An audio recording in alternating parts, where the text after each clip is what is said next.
देश नीति, केवल सच्ची और पक्की खबरें। भारतीय जनता पार्टी के नेतृत्व वाली तथाकथित एनडीए सरकार के मंत्रालय की घोषणा हुई। तथाकथित इसलिए कह रहा हूं कि अभी भी इस सरकार को मोदी 0.3 सरकार कहा जा रहा है और इंडिया गठबंधन के दलों को जिस बात की आशंका थी वो पूरी तरह से सच साबित हुई। ये पूरा जो इंडिया घटक दलों, एनडीए घटक दलों को जो मंत्रालय मिला है, वो मंत्रालय अगर आप देखेंगे तो उस मंत्रालय की सूची में एनडीए के घटक दलों को ना तो गृह मिला, ना रक्षा मिला, ना वित्त मिला, ना विदेश मिला, ना वाणिज्य मिला, ना रेल मिला, ना सड़क मिला, ना कृषि मिला, ना शिक्षा मिला, ना स्वास्थ्य मिला, ना दूरसंचार मिला। खाली हाथ में झुंझुना मंत्रालय मिला, झुंझुना मंत्रालय। और यह पहला संकेत है। भारतीय जनता पार्टी ने साफ तौर पे संकेत दिया है कि जो उनकी प्रवृत्ति है, कार्य करने की शैली है, अपने घटक दलों को धीरे धीरे करके समाप्त करना, खत्म करना, उनको अपमानित करना, उनकी ताकत को समाप्त करना, मंत्रालय के बंटवारे के बाद इसकी शुरुआत हो गई है। हमने पहले भी ऐसा देखा। जब नवीन पटनायक जी के साथ थे, उनके साथ क्या बर्ताव किया। उद्धव ठाकरे जी की तीर कमान चुरा ली, महाराष्ट्र में उनकी पार्टी तोड़ दी। शरद पवार जी की घड़ी चुरा ली, मध्य प्रदेश में सरकार गिराई, कर्नाटक में सरकार गिराई, उत्तराखंड में गिराई, अरुणाचल में गिराई, गोवा में जोड़ तोड़ करके बनाई, महाराष्ट्र में सरकार गिराई। तो पूरे देश में जोड़ तोड़ करके, विधायकों की खरीद फरोख्त करके, सांसदों की खरीद फरोख्त करके इन्होंने पार्टियों को तोड़ा है 10 साल में। और ये झुंझुना मंत्रालय जो दिया है इन्होंने एनडीए के घटक दलों को, अगला चरण इनकी पार्टियों को खत्म करने का होगा। क्योंकि जो जो बातें हम लोग कहते हैं लगभग सच साबित होती है। और वो कैसे होगा? गलती से अगर बीजेपी का स्पीकर बन गया तो उसके 3 बड़े खतरे हैं। नंबर 1 खतरा, बाबा साहब डॉक्टर भीमराव अंबेडकर जी के द्वारा लिखे गए संविधान की धज्जियां उड़ाई जाएंगी।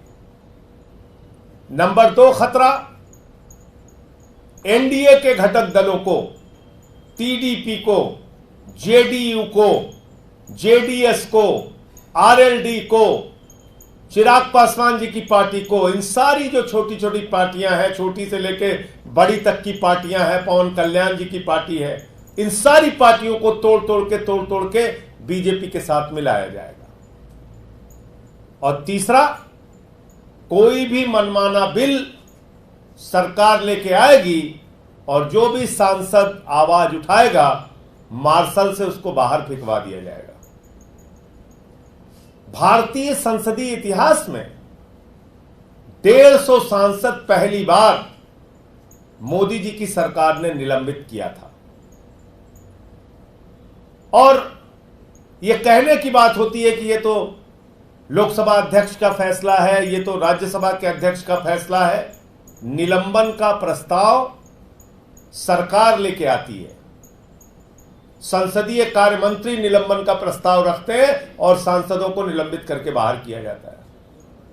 और कम से कम एक विषय में मेरी सलाह जरूर माननी चाहिए सांसदों को, क्योंकि सबसे ज्यादा भुक्तभोगी निलंबन की कार्रवाइयों का और मार्शल के द्वारा बाहर फेंके जाने की कार्रवाइयों का मैं रहा हूं। बीजेपी वाले चिल्ला चिल्ला के कहते हैं 56 बार बेल में गए 6 साल के अंदर।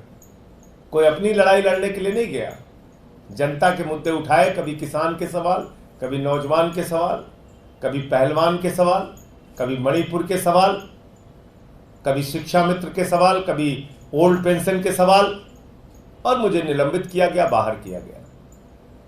तो मैं अभी भी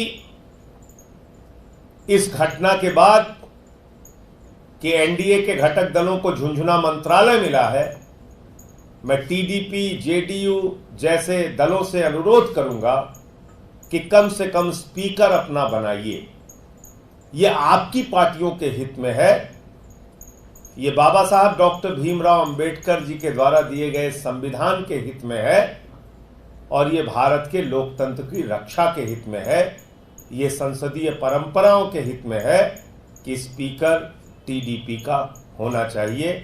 और अगर बीजेपी उस पर समर्थन नहीं करती तो इंडिया के घटक दलों को निश्चित रूप से इसके बारे में विचार करना चाहिए।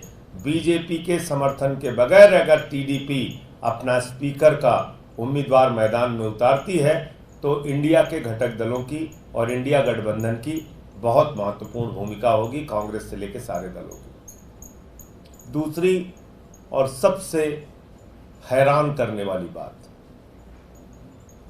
भारतीय जनता पार्टी ने चुनाव परिणाम आने के बाद उत्तर प्रदेश के लोगों को जिस तरह से मां बहन की गालियां दी हैं, और खास तौर से अयोध्या वासियों को जिस तरीके से मां बहन की गालियां दी जा रही हैं, वो बहुत ही अफसोसजनक और पीड़ादायक है। आपको लोगों ने प्रधानमंत्री बना दिया, यूपी के लोगों ने, एक नहीं, दो नहीं, तीन बार आप प्रधानमंत्री बन गए, और अब आप अयोध्या के लोगों को गाली दे रहे हैं। प्रभु श्री राम की नगरी की प्रजा को आप गाली दे रहे हैं, मां बहन की। पूरी की पूरी बीजेपी मिलकर हिंदुओं को गाली दे रही है, यूपी वालों को गाली दे रही है। अरे भाई, एक बार आपको 74 सीट दे दिया, एक बार 65 सीट दे दिया,